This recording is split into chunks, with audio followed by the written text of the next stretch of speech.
It's a very minimalistic setup. If you don't know, traveling all around the world. Right now, I'm in New Zealand, living out of a camper van with my girlfriend Joya. So everything has to be very light and minimalistic, which is one of the reasons why I switched to Sony.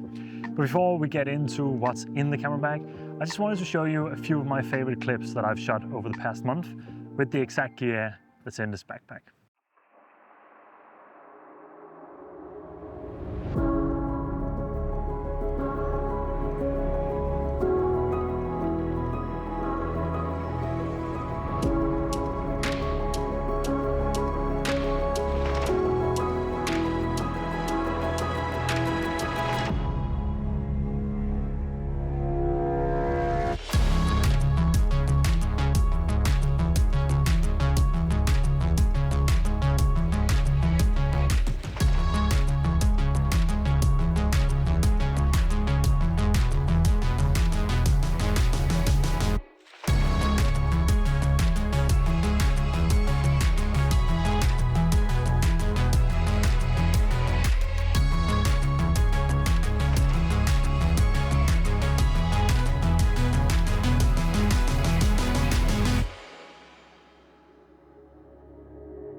All right, I hope you enjoyed seeing what's possible with the gear in here. So let's just get to it.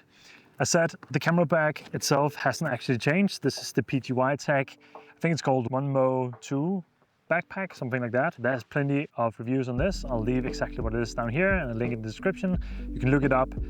It's a great backpack, but it's just a camera backpack. So instead of going through all the pockets and everything that's in here and how it's set up, I just want to show you what the gear I'm actually using, because this backpack honestly mainly lives in the van, and when we go for hikes, when we go somewhere, I usually bring Joya's backpack with us because it's way smaller. On the side here right now I have a water bottle, trying to drink a lot more water this year, so that's sitting there. Nothing fancy about that. And let's just open it up and see what's inside. It's gonna flap open like this, which you might or might not be able to see. First up is my laptop. This is the MacBook Pro 14-inch M1 Max from 2021, I think. Perfectly powerful for what I need. 32 gigabytes of RAM, 512 gigabytes of internal storage, I think, or 256, I can't even remember. I have a Samsung T7 SSD mounted here with some Velcro. I'm not gonna pull it off, it's a horrible sound. That just makes it easy to, whenever I'm editing, just pull this up, plug this in, MacBook turned on, and then I can just edit pretty much anywhere. This is recently something I installed, and it's just, I've seen it many times before, but I never got around to do it, and I just love that that's possible, and I can do that now. It makes it so much easier to edit and move the laptop around, because I'm sometimes editing in random places, not here, but in the van moving around, and that flimsy cable sometimes just got loose. So instead of keeping that to the last, I'm just gonna show you exactly what camera I'm using now and what's on it. You may have already seen what it is if you followed my channel, but this is the Sony ZV-E1. And I came from the Canon R6. That's what was in my camera bag the last time I made this video earlier this year. And now I've switched everything over to Sony. I still have one Canon lens left that I'm trying to sell, but apart from that, this is pretty much all I have right now. So it's the ZV-E1. It is the Sony 24-70 G Master f2.8. It just lives on here. In the front is a freewheel V&D CPL 3 to 7 stops. It's the magnetic one, so I can unscrew these small screw thingies and just pull it off pretty easily. It has like a magnetic plate on the front of the lens, and then I have a mist filter in front of it as well. So pretty much all you see is shot with this setup. Then I have a Neewer Cage. Don't know how much you can see, but I have a Neewer Cage on it. The main reason for that is because without it, the grip was simply too small. I love that the camera is so tiny, but the grip was just a little bit too small for me. So this just extends the grip a little bit, makes it very easy and comfortable to hold. And Neewer is just the cheapest brand. And honestly, I like it. But some of all of these attachments and quarter 20 frets or whatever they're called, I don't really use them. I could attach a monitor here, but because of the microphone that we'll get to now, it's not fitting because my monitor is too big. It's a 7-inch, so that doesn't live in my backpack. It's something that I occasionally use if I need it, but for the most part, I don't use a monitor. I just use the LCD screen that's on here. Luckily, it's a flippy screen, so it's pretty easy to use. The microphone is the Sony B1M.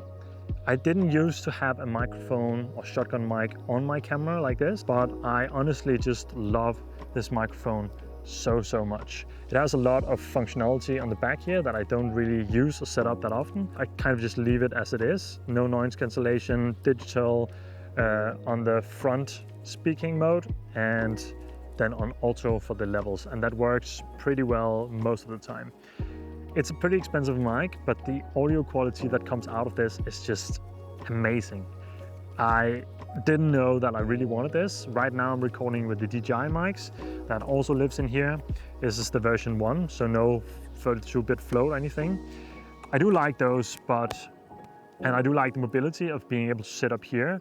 Right now recording on Joya's camera, the Sony a6400, but having this on and just being able to put it, record the sounds that are around me and just everything around has been so amazing. So I love having this microphone on. The fact that it just fits with the hot shoe here and that mount that Sony has made for that just makes it super easy, and it just always lives in here. It has its own spot in my camera bag like this, and yeah, I just love this. Some of these things I will make more in-depth videos on soon, like the ND filter, the lens perhaps. If there's anything you want to see, then just leave a comment down below and I'll be happy to explore it. And then the last thing that's on the camera is the Peak Design small clip dangly things here. And I have the strap in here. Don't use it that often, but sometimes. And I do wish that the Cage had a better Arca Swiss, but unfortunately it doesn't work for the Peak Design travel tripod that the other camera is recording on right now. So I had to mount another plate. I think this is the PGY Check one, but the Peak Design ones works just as fine. And the reason for that is that the PGY Tech Mantis Pod 2.0 is my new mini tripod of choice, or just tripod of choice in general. The fact that it just slides on like this super easily, locks on. Now the camera is very safely secured. It has so much functionality that you can just kind of put it everywhere you want. Now I can use it to vlog if I wanted to. This button here makes it super easy to put different weird angles and things that I need to do. This of course folds out, so it becomes a tripod that can stand. Just fold this up. And it's super versatile. You can even push this little button here and then push these up.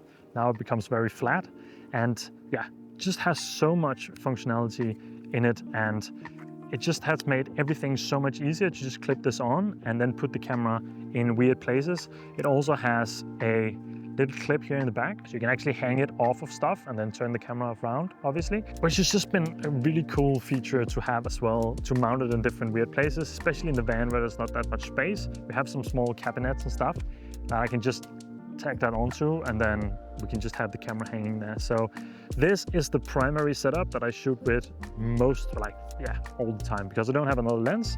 So this is just it. Soon I'll be making a video on how I've set up the ZV-1 for my specific needs. But for now, that is the camera itself. So that just slides back in here like this. And this goes on top. This one folds in like this, and then it just fits in the backpack. Next up is the drone of choice. I used to have the Mavic 2 Pro. Now we have the DJI Mini 4 Pro together, Joy and I. Bought this together because she had the Mini 2 and my Mavic 2 Pro died. So this is the perfect drone for me. Image quality could be slightly better, and of course, because it's so lightweight, I'm a bit scared to fly it sometimes when it's very windy. But this drone is just, it feels like a toy. It's so light, just having it in my hand now. And that means that we bring it pretty much anywhere we go. Now we have it with us all the ways in the van, but if we go hiking, it's just easy to have in the backpack as well. And that is essentially what I wanted with a drone. I love that it has this controller as well, so we don't need to use the phone. And honestly, it works pretty well. It's a little bit slow at booting up, but usually I just turn the drone on, turn this on, and then I put on the sticks and everything, and then it works pretty well as well. We do have the Fly More combo, so we have 2 extra batteries in here and the charger. And then I use the Freewell ND filters. That's the one downside with the Mini 4 Pro here, is that I was used to, on the Mavic 2 Pro, to have the changeable aperture when it was in the air. That's not possible now. So usually I compromise on shutter speed, but I try to get as close as possible with the ND filters. And I love that it's CPL as well to cut some of those reflections if I need that. I also like that the drone has vertical mode. That actually is way more fun and useful than I thought. This is the mega pack from Freewell for these ND filters. I don't necessarily recommend that you get this pack. You can get the 6-pack with the CPLs. I think that's perfectly fine. You don't really need all of these filters. I only use the different CPLs, and some of them are very, very strong, so that's only for flying in very bright sunlight. So for the most part, this is just what's in there. That's almost everything. We have a little light here, a Xion M20C, I think it's called, just like a portable light. It has these nice magnetic attachments like a barn door, a honeycomb grip, and a diffuser, and it's just very small and lightweight. I haven't really used it since it's been living in my backpack recently, but since I had some extra space, I thought if I need a light for something at some point, it's just very nice to have. It's starting to rain, so I think it's time to wrap up. I have the protection thing for the Freewell that I don't really use because it doesn't fit when the mist filter is on. I have a third-party charger, so I can charge 2 batteries at a time. And then I have a little case with all the extra SD cards. Right now they're all from Lexar. A pouch for the microphone if I need to take that off and keep it safe. And that's pretty much everything that lives in the back of the camera bag here. If we set this up, then there's just 2 more things to talk about. In the front here, there's plenty of space for clothes or whatever I want. But in here I have the Logitech MX Anywhere 3, just a tiny mouse that's easy to use, and the Sony XM1000 Mark IV. Really, really nice headset. I use this for editing all the time. Noise cancellation, so that's really, really nice. And because it's raining now and Joya's camera is not waterproof, I think it's time to wrap this video up and call it a day. If you have any questions about anything, I've left all the links down below so you can check it out for yourself, and otherwise feel free to ask anything and I'll be happy to hang out with you in the comments down below. A lot more videos and stories to come with this setup specifically, and I'm super excited for it. So with that said, I'll just catch you in the next video, and until then, take care.